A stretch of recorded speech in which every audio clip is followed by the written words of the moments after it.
Fort Worth's Oakwood Cemetery is sometimes called the Westminster Abbey of Fort Worth. And I thought that was kind of strange because there aren't, it's not associated with a Benedictine order of monks or a particular church. But I think what they mean by that comparison is that the who's who of Fort Worth are buried here. Fort Worth really does have a who's who of all those famous names that you think of when you watch Western movies. You've got the oil men, you've got the cattle barons, you've got the gunslingers. And speaking of gunslingers, I am at the grave of long-haired Jim Courtright. This is the grave for Jim long-haired Courtright is how they have it written down here, and from 1845 to 1887. Now, he was a frontiersman and had quite legendary frontiersman. He really was renowned for being a lawman. However, he lost his life in a gun battle with a man named Luke Short. Luke Short owned the White Horse Saloon, and he was quite a gambler. In fact, he brought the game of Keno. He introduced it to Fort Worth. But he and Jim, now I'm not an expert on this and I will have to do more research, but some accounts that I've read claim that Jim Courtright kind of had a protection scheme going where he expected the men to pay him protection. So I will look into that more and let you know.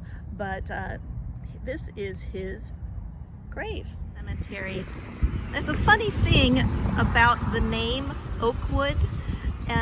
I find it a little amusing. I sometimes say that Oakwood is like the John Smith of cemetery names, because there are so many towns that have a cemetery named Oakwood. You might even have one near you.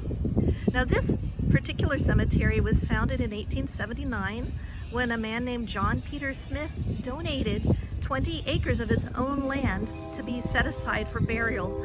It was actually the second oldest cemetery that we have here in Fort Worth. The oldest one is Pioneer's Rest, but it's not very big. I'll take you there another time and you will see. This is a much larger cemetery, and so there's a lot more room. It's actually still in use. There are still people being laid to rest here even now. Of course, I'm most attracted to the historic elements and the symbolism and all those goodies.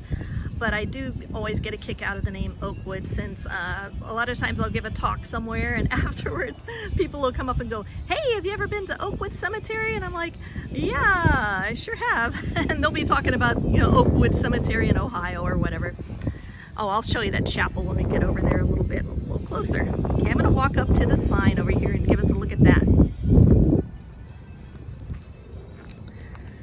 Okay, the sign says, kind of like I was just saying, Oakwood Cemetery, founded 1879 by John Peter Smith. He was one of Fort Worth's settlers, the first settlers, and he became a civic leader, mayor, and philanthropist.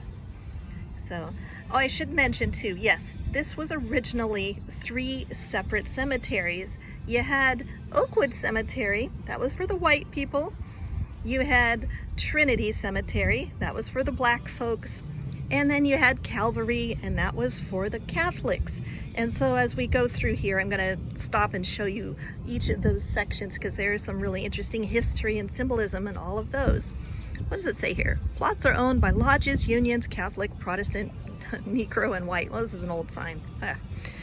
Tracts are dedicated to Union and Confederate soldiers. The chapel was built in 1914. And I think it was kind of cool when they established their perpetual care society here, people to take care and maintain the cemetery. It was mandated that at least 2 of the people on the board be women. I think that's really great. This has also been designated a National Historic District, Oakwood Cemetery. So that's really great as well. All right, let's proceed.